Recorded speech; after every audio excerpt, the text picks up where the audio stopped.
बंधूंनो, आज आपण जे आपलं कावेरी सीड कंपनीचे जे 64 नंबरचं कारला आहे त्याचं प्लॉट बघण्याकरता आपण आज इथं आलेलो आहे. तर सर्वप्रथम आपण शेतकऱ्यांचा परिचय जाणून घेऊ. दादा, तुमचं नाव सांगा जोरात. माझं नाव किशोर केवराम लंजेवार, गाव, गाव शंकरपूर, तालुका, तालुका वडसा, जिल्हा गडचिरोली.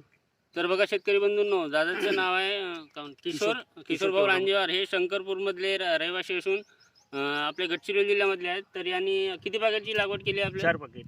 4 पाकेट. 4 पाकिट. कधी लागवड केली? हे आम्ही लावला 9/11 9/11/2023 23 ला. हा, तर किती तोडे झाले आतापर्यंत? झाले 9-10 झाले. 9-10 तोडे झाले. जी. तर कसं वाटलं तुम्हाला, म्हणजे आपलं कावेरीचं? कावेरीचे रिझल्ट बरं वाटलं. बरं वाटलं का? बरं वाटलं. बाकी इतर वाण आहे का तुमच्यामध्ये? म्हणजे का म्हणलं, हो आहे ना, इतर पण आहे. किती पाकेटचे पण ते आहे 2-3 पाकिटचं आहे.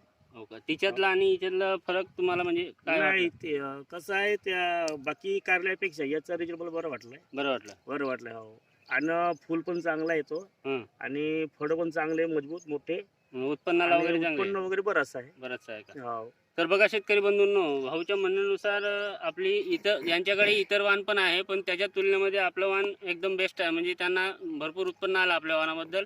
तुम्ही प्लॉट बघू शकता. तुम्ही प्लॉट दाखवा आणि फ्रूट पण बघू शकता. हे बघा फ्रूट,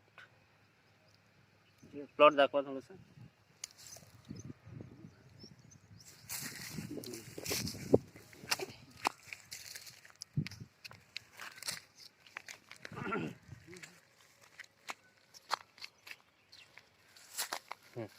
तर दादा, तुम्ही बाकी शेतकऱ्यांना काय सांगू शकाल की कावेरी वाणाबद्दल? कावेरी वाणामध्ये तर मी एवढंच सांगेन की बाकी काढल्यापेक्षा कावेरी एक लाभदायक आहे, सोयीस्कर आहे आणि परवडण्यासारखी आहे. आणि लावायला पाहिजे. आणि ते मला वाटते की कावेरीच लावायला पाहिजेत, कावेरीची लागवड करायला पाहिजेत.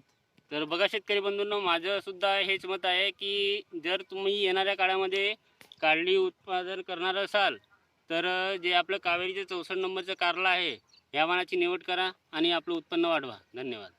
नमस्कार.